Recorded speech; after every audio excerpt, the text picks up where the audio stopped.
Hey everyone, welcome back. Nettie Owens here with Sapari Solutions, and today I've brought you Randy Pryor with Hope for Separated Husbands.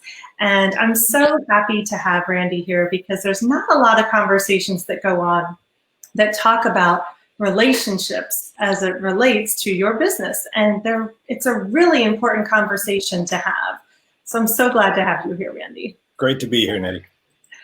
For the past 10 years, Randy has been working with CEOs, executives, and other professionals who are struggling in their marriage. Randy has been specializing in reconnecting separated husbands with their wives because there aren't as many resources available specifically for men, and that's so true as there are for women along this front. As we all know, if your home life is in turmoil, it's difficult to focus on your work, and both your marriage and your business suffers. I could not agree more. So much of what we do here at Momentum is about this, you're a whole person, not just a person at home or a person at work. So I'm glad to have this conversation. Excellent. So let's just dive right in. Sure. What is it that business people need to know right now to improve their home life? I mean, we're all sort of stuck in this mess together. We're spending a lot more time with our significant others and our children. We might have some feelings about that. So how can we do that better and be more productive at work? Because especially if we are working remotely, what are your thoughts there? Well, that's a really great question because apparently in China, the divorce rate just went up 25% because people, they were just stuck at home and they did the whole thing. And then the first thing they did, a lot of people just went right to their lawyers and said, "I'm out." So it was. I can't do this. Well, I have a question though. If you say you're out in the middle of a pandemic, where do you go? Anywhere, but basically they're saying we need to change the situation. Wow. It's just not working because they're used to one thing, being at work 8 hours or whatever, and doing the normal life, and now obviously this whole thing has been changed. So it's really tough, but it's a good question. There's some things you can do. First of all, I think we should realize that the other person, their life is just as upside down as ours is. Okay, so and it's completely different, but their life is as different as ours is, right? So I know that we say easily, well, just cut each other some slack. Okay, and that's obviously true, but it's more than that. It's much more than just, give each other more grace. Okay, yes, we absolutely do that. But I think one of the most important things to do is if there's a lot of stress in the home, and that's usually what we're talking about, there's just so much more stress because of what's going on these days. The best thing to cut down some stress is to be less stressed yourself instead of expecting somebody else to be, less stressed. Okay, well, how do we do that?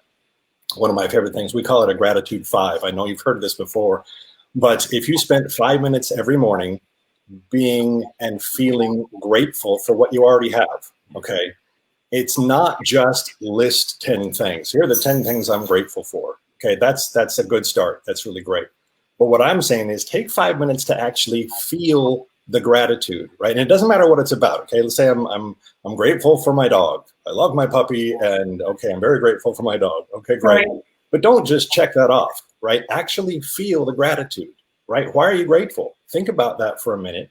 And if you spend just 5 minutes a day at the beginning of your day, right in the morning, before you jump into work and before all this stuff is going on, if you, I know the phrase is count your blessings. Okay, but don't just count them. Don't just check them off. Actually feel the gratitude.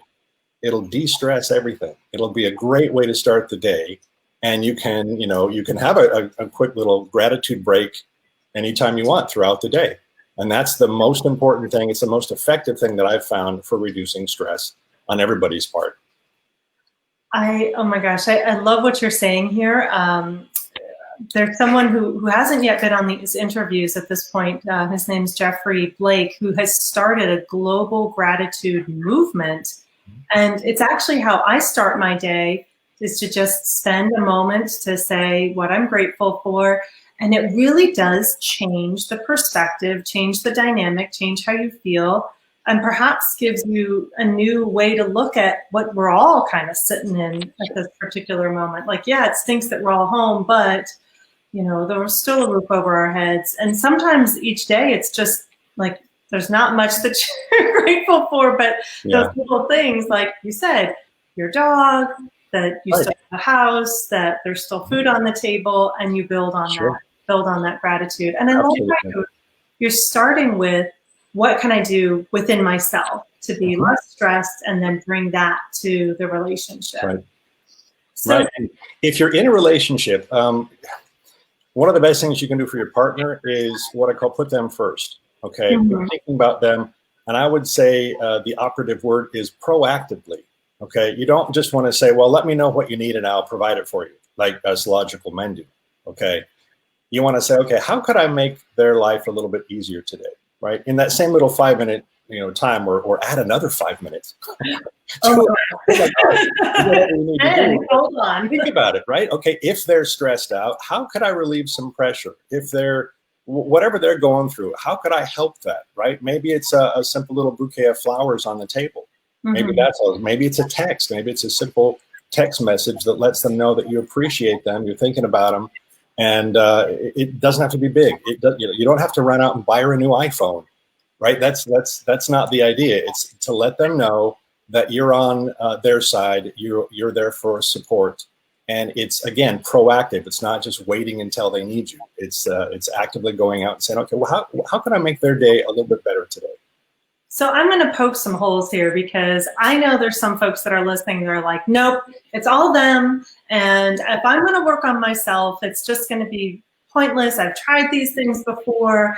Why is it important to even make an attempt? Why try again? Like, what's the point? Well, the point is, you only have control of one thing, and that's you. You don't have any control of somebody else, or what they're feeling or doing, or what they should be doing or shouldn't be doing. That's an illusion, of control, and you don't have it. All you can control is yourself. So if you just set out to do the next right thing, okay, my motto is do the next right thing for the right reasons with the right heart, and leave the outcome to God. Because if you're doing the next right thing, you don't need to worry about the outcome, because you don't have control over what somebody else is going to do or think or feel about it anyway. All you have to feel better, right? Yep. I mean, you would just feel better if you are being more grateful and taking these steps to make somebody's life a little bit better. Before we could go, and I know we just have a couple minutes here, this is a huge topic. We might just need to have you back on, but I'm curious, why are there so many more resources for women around this topic and building relationships and strong relationships than there are for men? Well, the bottom line answer is that because women are made differently than men. No big revelation there. They are, generally speaking, right? The women, God gave the women the nurturing and the intuition and the emotions and that kind of stuff. So they have no problem going out and picking up the resources, reaching out for help. But God made us men different, right? We are logical, right? And we've been given the need to fix things. That's what we do. That's how we do it, right? Okay, that's our entire life, is something's broken, so let's fix it. And that's where we focus, right? So unfortunately, along the way, somewhere, we've been raised that to need help in the relationship area is some kind of weakness. It makes us feel like we're weak, right? If we can't figure it out ourselves, like they say, pull yourself up by your own bootstraps, or, men shouldn't cry, or all that. Okay, I get that. That's how we're raised. I understand that. But what that also means is, since men don't reach out for help, generally speaking, not in the relationship area.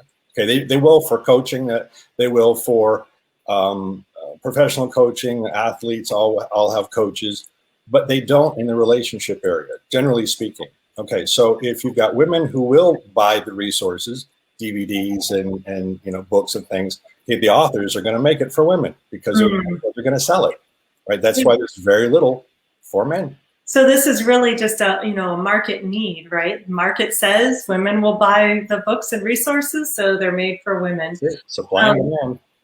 This has been fascinating, and I would love to learn more. If you would as well, I encourage you to go to the number 4, sh.com, and check out the resources that Randy has there. Thank you so much for being here today.